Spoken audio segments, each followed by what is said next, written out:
We're talking about a one-stop lifestyle portal that empowers smarter purchase decisions for consumers. It's also Southeast Asia's largest online shopping community. We've got the co-founder Joe Long coming to stage and sharing their cashback vision and their mission to bring a smarter shopping experience to consumers. Please welcome co-founder Joe Leong.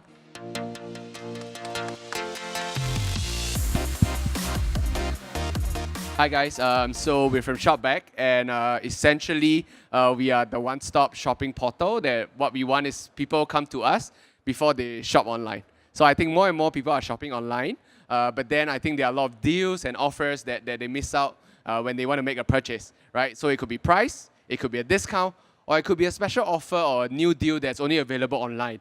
And our goal is really to bring that offer to the customers. So for customers, when they use us, it's really as a one-stop shopping portal, right? For the merchants, it's very simple. We are a shopping community and they want to reach out to our users. Our users are niche. They only come to us if they're shopping online. If they're trying to look at cat videos or other things, they don't come to Shopback, right? So what we have is a niche of online shoppers. And what we try to do is really to match both the user and the merchant together. So you see we work with key players from ride sharing to food delivery, even for App Store. So we work with the App Store. If you buy Pokemon Go coins, you can get cashback as well. So our goal is simple. We just want to be there when someone makes an online transaction. So let me share from the merchant's point of view. Why do they work with us, right? So what happens is as e-commerce grows more and more, it gets more and more expensive. So what happens is that for Facebook and Google, they charge on a cost per click model. So indirectly, what that means is that they will show you an ad, and if you click on it, they will charge you money. Whether you buy something or not, that is the merchant's problem. That is not Facebook's problem. That's not Google's problem. That is solely the merchant's problem. For us, what we do is we charge on a cost per sale model. So what we do is that we only charge when a transaction takes place. We try to push the merchant. We try to get users to make a purchase there. And if they make a purchase, we charge a commission, just like an agent. But let's say they view the ad, they go there, they don't like it, they don't buy anything, there is zero cost for the merchant. So if you can see here the comparison, we tend to be much cheaper than Facebook, Google, and other channels, right? And it's not because we're super cool. It's just because of the model of our charging service, right? We charge only when a transaction takes place. So that means the risk is fully on us, right? The merchant has no risk. For them, it's really just about, I put it up. If there's orders, that's great. I share a commission with you. If I don't get any order, then just too bad. Shopback has pushed me for free and I get free exposure, right? And that's very different from the Facebook and Google model. And so just one example, like we work with Q10, which is actually, I think, one of the biggest e-commerce players in Singapore. And even then, when we work with him, he shared the same. When you work with Facebook and Google, it's really much more expensive to acquire a user or to acquire an order, because you're paying for clicks and not all clicks convert. But when they work with Shopback, he only pays when it converts. So for him, he's happy. Of course, then on us, we have more pressure and we have to make it work out so that when the guy buys more, then we make more money. So essentially, we are sort of very aligned with the merchant, right? For Facebook and Google, they just want you to click. Whether you buy, that's your problem. But for us, we're very aligned. We need to ensure that we take it end to end. From showing the deal to the user, getting him to go to the merchant place and finally make the transaction. So when the merchant makes money, then do we make money. So that's essentially our model. Right, so just to share on the app itself, so we write articles, we do comparison. So what happens is, for example, I think in this example is Expedia. Someone read an article on our app, right? 10 places you should visit before you die, right? And then they see, oh, I want to visit this place. And they click through and they are led to Expedia. Right? On Expedia, they make the transaction, they buy it, and after they buy, what happens is that Expedia sends us the data to say, hey, the guy you brought over has made a transaction, and what I'm going to do is to pay your commission. Unlike Skyscanner or Trivago, we don't keep 100% of the commission. We take a cut of the commission, but the bulk of it we take and we pass to customer as cashback. Right? So we pass it to the customer in his account, and he's able to cash out this cashback to his bank account. It's not points, it's not credit, it's cashback. So you can cash it out to his bank account, or you can cash it out in developing markets where we are, like Indonesia or Malaysia. We are able to let them cash out into their phones. So you can use the cashback to top up your phone credits to use it, right? So essentially that's our model. Our goal is really just to drive users over to our merchants and make transactions. So this is our story. So I think we've been a bit fortunate. So I think we're about 3 years old. And as of now, last year we drove about 300 million in sales to our merchants. This year, I think we should be on track for $500 million. So that means on average, it's about 1 order every 3 seconds that we drive. So at the start, what we did was we only worked with marketplaces. That was all we knew. So we worked with like the Alibabas, the Lazadas, eBay, and drive transactions there. Then we discovered and looked at the data, and actually these customers were not only just buying on e-commerce marketplaces, but also buying on other categories. That was where our BD team went out there to try to really onboard more users. Because we have the data of these users, we know that they shop and spend a lot of money, but there are other places that they could shop online rather than offline. So we went on board like the fashion players, so like ASOS, the overseas ones, even the local ones like Zalora. And one thing we noticed is that fashion is actually quite a niche market, but highly lucrative, right? We noticed that females were buying handbags from overseas because it's much cheaper when they sell it in Europe or in the US.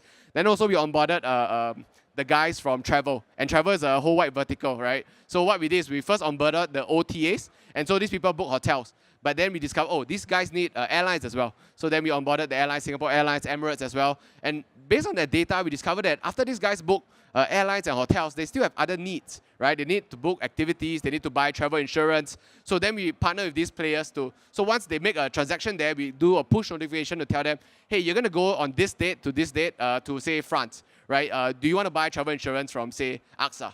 Right? Or for example, do you need to buy activities from Klook or KKday that can let you play out activities in these places? So it's really an end-to-end play. And recently we're moving to lifestyle. So we work with like Grab and Uber.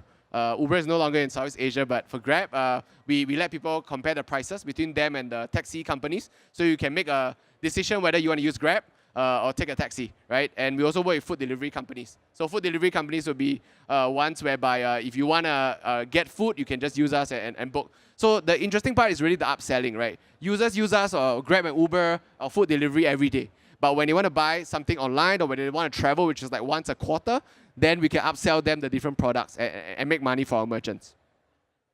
I think the interesting part now is that what you've seen just now here was what we've been doing for 3 years. Or maybe 2 years, right? The last year, what we've really been focusing on is really mobile, right? And you can see here, mobile, when I mean mobile, let me clarify. I mean mobile app, right? We try to drive users direct into our merchants' mobile app because that's where most of our merchants are driving their offers and transactions, as well as that's what users are using. So mobile web is, we don't really count it as mobile. That mobile web is more of like a miniature desktop, right? So for mobile app, what we notice is that mobile app, it's something that's growing, and why people want to shop on mobile app, because number one, they don't have to constantly keep signing in. I don't know if you tried before, but going to the mobile web every time means you've got to sign in again and again and again. Every time you go there, you got to sign in one more time. So what we do is really try to push the mobile app, and as well as allowing users to get special offers. You notice that if you buy on travel and you use the desktop and the mobile app gives you slightly cheaper prices for the exact same location on the exact same date, right? So people want to shop on the app itself. So our goal is really, how do we drive more users into the app itself? So we work with the different players. So you can see that actually it's not homogeneous, right? You see that for places that are more daily use, for example, mobile top-ups, groceries, food, marketplaces, these are things that people use apps more. Because you're using it every day, you don't want to constantly keep signing in. What we notice is that there are categories that are untapped. For example, travel. So travel is not fully tapped for mobile apps. So they only at 31%, which is almost half of what marketplaces are doing. So then we are trying to do more to push our users to use the apps of our merchants. So for example, Agoda, Booking.com, and other OTAs. Right? So you'll see that next month we'll be launching with these players so that we can drive direct traffic down into their app itself, and so that people from us, when they click from Shopback, they can just go there and make a full transaction.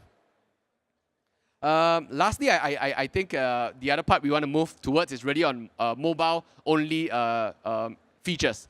I think we've seen what some companies do when they think of mobile. So it's thus, mobile is you can go there and get cheaper prices, or it's just a mini version of your desktop. But I think we think of mobile slightly differently. We think that mobile should be one that is different from the desktop. So what we're trying to do is really build features that are there, that are only available on the mobile. That is why somebody would want to use your mobile app, right? Not having the exact same feature as the desktop, because then why not he just use it on the bigger screen, right? So what we do, this one example, so we try to compare the prices live, like a sky scanner, whereby people can see which is the cheapest cheapest avenue for you to travel. So I give you an example.